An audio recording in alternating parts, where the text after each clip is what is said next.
बांग्लादेश की प्रधानमंत्री शेख हसीना जी के खिलाफ जो Bangladesh internal crime tribunal ICTBD ने ट्रायल किया, टोटल जो चार्जशीट फाइल हुई झूठ का पुलंदा है। नमस्कार, आप देख रहे हैं सरल न्यूज और मैं हूं आपके साथ पिंकी पांडे। सोशल मीडिया पे लगातार बांग्लादेश की पूर्व प्रधानमंत्री शेख हसीना को लेकर एक खबर बड़ी तेजी से वायरल होती नजर आ रही है, जिसमें कहा जा रहा है कि शेख हसीना को क्राइम अगेंस्ट ह्यूमैनिटी के मामले में मौत की सजा सुनाई गई है। इसके बारे में आज हम फैक्ट चेक करते हुए नजर आएंगे। दरअसल बताते चलूं 2024 में जुलाई अगस्त के महीने में बांग्लादेश में भारी उपद्रव हुए थे। भारी उपद्रव की तस्वीरें पूरे देश भर से लेके पूरे विश्व भर में वायरल होती नजर आई थी, जिसका सामना करते हुए बांग्लादेश के पूर्व प्रधानमंत्री शेख हसीना को बांग्लादेश छोड़ने तक की नौबत झेलनी पड़ी थी। उन्हें भारत में शरण मिली थी और उनके ऊपर एक मुकदमा चला था क्राइम अगेंस्ट ह्यूमैनिटी का। दरअसल बताते चलूं उस वक्त अभियोजन पक्ष दावा करते नजर आ रहा है कि 1400 से ज्यादा लोगों की मृत्यु हुई थी जब बांग्लादेश के अंदर उपद्रव था, एक कोल्ड वॉर छिड़ा था और उस बीच में 1400 लोग मारे गए हैं, जो कि शेख हसीना के एक लॉ एंड ऑर्डर के वजह से होता नजर आया। यदि बताते चलूं हम फैक्ट चेक कर रहे हैं कि शेख हसीना के ऊपर जो एक सुनवाई वायरल हो रही है सोशल मीडिया पे लगातार कि उन्हें मौत की सज़ा सुनाई गई है, ये सही है या गलत है? तो ये एकदम बिल्कुल सरासर गलत सज़ा सुनाई गई है। शेख हसीना को 6 साल का सज़ा सुनाई गई है ICT के द्वारा। हसीना को 6 साल की सज़ा सुनाई गई है, ये एक फैक्ट चेक के द्वारा हम बताते नजर आ रहे हैं। एक ऑडियो कॉल लगातार वायरल होती नजर आ रही है, जिसकी फॉरेंसिक डिपार्टमेंट के द्वारा भी जांच की गई, जिसमें कहा जा रहा है कि शेख हसीना के द्वारा कॉल में कहा गया है मेरे पे 227 केस है, इस वजह से मेरे को 227 लोगों को मारने का पूरी तरह से एक अधिकार है। लेकिन जो एक वायरल खबरें नजर आ रही है सोशल मीडिया पे कि मौत की सजा सुनाई गई है शेख हसीना को, ये एकदम सरासर गलत खबर है। ये हमारे फैक्ट चेक के द्वारा बताया जा रहा है। इसके ऊपर भारत के वकील AP सिंह का भी बयान आया है, या एक बार आप इस बयान को भी सुन लीजिए।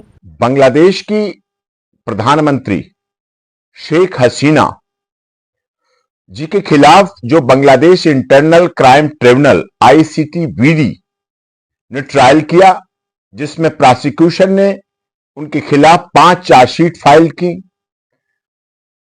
3 मेंबर्स की ट्रिब्यूनल और भी आगे की जजमेंट अनाउंस करेगी। प्रोसिक्यूशन इसमें डेथ पेनल्टी की मांग कर रहा है।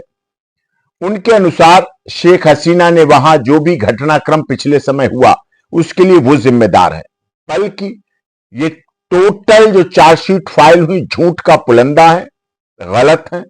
शेख हसीना और उनके परिवार ने बांग्लादेश के डेवलपमेंट के लिए, विकास के लिए, रोजगार के लिए, शिक्षा के लिए, स्वास्थ्य के लिए और विदेशी संबंधों के लिए बहुत बड़े बड़े काम किए। लेकिन कुछ वहां के ऐसे संगठन थे जो नहीं चाहते थे कि शेख हसीना जी के संबंध भारत जैसे दुनिया के बड़े देश से संबंध रहे, पड़ोसी देश से संबंध रहे। इसलिए इन्होंने ऐसी संरचना की और बांग्लादेश को बहुत ही विशालता के साथ हर तरह की सहायता करने वाले, वहां बंटवारे से भी पहले के रहने वाले हिंदुओं के साथ उन लोगों ने साजिश और षड्यंत्र के तहत हत्या का तांडव किया। यूनाइटेड नेशंस ऑफ ऑर्गेनाइजेशन की रिपोर्ट के अनुसार भी 1400 से अधिक मौतें, वहां 14,000 से अधिक मौतें हुई। इसके लिए वही संगठन जिम्मेदार थे। उनके खिलाफ कार्रवाई नहीं कर रही है बांग्लादेश इंटरनल क्राइम ट्रिब्यूनल, बल्कि उनके खिलाफ राजनीतिक सत्ता से प्रेरित होकर कर रही है। जबकि 2026 में आम चुनाव होने हैं और निश्चित है शेख हसीना ने बिल्कुल बांग्लादेश के लिए बहुत उत्थान के लिए काम किया, उनके पारिवारिक पीढ़ी दर पीढ़ी काम किया है और इसीलिए लोग उनसे घृणा कर रहे हैं, कुछ राजनीतिक हित साधने के लिए। लेकिन ये निर्णय जो ट्रिब्यूनल ने किया है पूरी तरह से गलत है। इस पर अंतरराष्ट्रीय इंटरनेशनल कोर्ट ऑफ जस्टिस और भारत सरकार को भी अपनी पहल को रखकर उनको प्रोटेक्शन भी देना चाहिए, न्यायिक लड़ाई में भाग भी लेना चाहिए और उन संगठनों को पर्दाफाश होना चाहिए जिन्होंने बांग्लादेश में रह रहे हिंदू परिवार जिन्होंने बांग्लादेश के विकास के लिए काम किया, इस्कॉन जैसे टेम्पल को ध्वस्त करने, बर्बाद करने, वहां के लोगों के साथ, गलत करने वालों के साथ जो किया, उनके खिलाफ एक्शन हो और शेख हसीना जी को न्याय मिले। In the interest of justice, access to justice for all की पराकाष्ठा आज शेख हसीना को भी जरूरत है।